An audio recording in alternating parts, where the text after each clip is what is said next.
대구에 살고 있는 친구로부터 들은 이야기를 전합니다. 제 친구는 당시 계명대 학생이었고 그 사건은 2006년 2월 중순에 발생했습니다.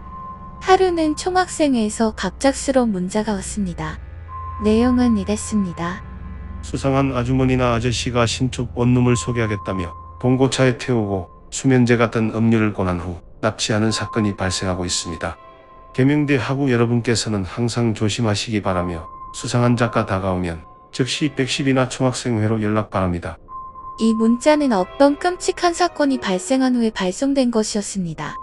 서울에서 내려온 계명대의 한 남자 신입생이 학교 근처에서 자취할 원룸을 찾고 있었습니다.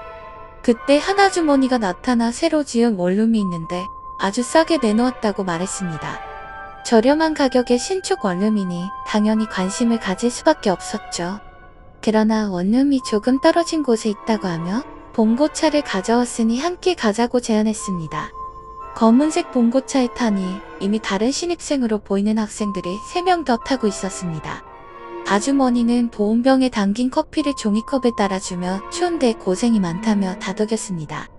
그렇게 차를 타고 가던 중 학생은 잠에 빠졌고 눈을 떠보니 병원 침대 위에 손발이 묶인 채 누워 있었습니다.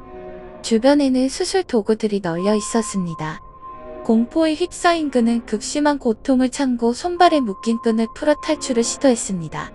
코뼈가 부러지는 등의 부상을 입었지만 두려움이 그를 움직이게 했습니다.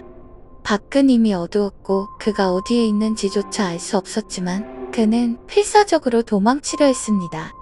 그러나 누군가가 오는 소리를 듣고 가까운 캐비넷 안에 몸을 숨겼습니다. 몇 명이 방으로 들어와 어디 있는지 찾아봐. 가까운 데 있을 거야. 문 잠가. 라고 말하는 소리가 들렸습니다. 심장이 미친 듯이 뛰는 상황 속에서 그는 캐비넷 안에 숨어 몇 시간을 버텼습니다. 이후 정신을 잃고 깨어나 보니 또 다른 병원 침대 위 있었고 옆에는 그의 부모님이 눈물을 흘리며 그가 살아 돌아온 것을 기뻐하고 있었습니다. 어떻게 구조되었는지는 다음과 같습니다. 같은 봉고차에 탔던 다른 신입생 중 한 명이 깨어나 필사적으로 손을 풀고 병원을 탈출했습니다. 약 30분 동안 전력 질주에 가까운 구멍가게에 도착했고 그곳에서 경찰에 신고했습니다.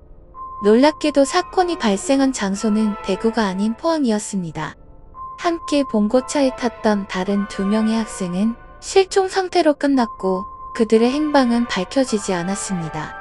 경찰은 이 사건을 근거 없는 소문이라며 일축했지만 당시 계명대의 한 교수는 학생들의 안전을 당부하며 경고 메시지를 보냈습니다. 이 사건은 많은 사람들에게 충격을 안겨주었고 이후에도 장기 밀매와 관련된 유사한 사건들이 인터넷과 유튜브를 통해 종종 화제가 되곤 했습니다. 당시 대구와 계명대에서는 이 이야기가 널리 퍼지며 많은 사람들을 공포에 떨게 했습니다.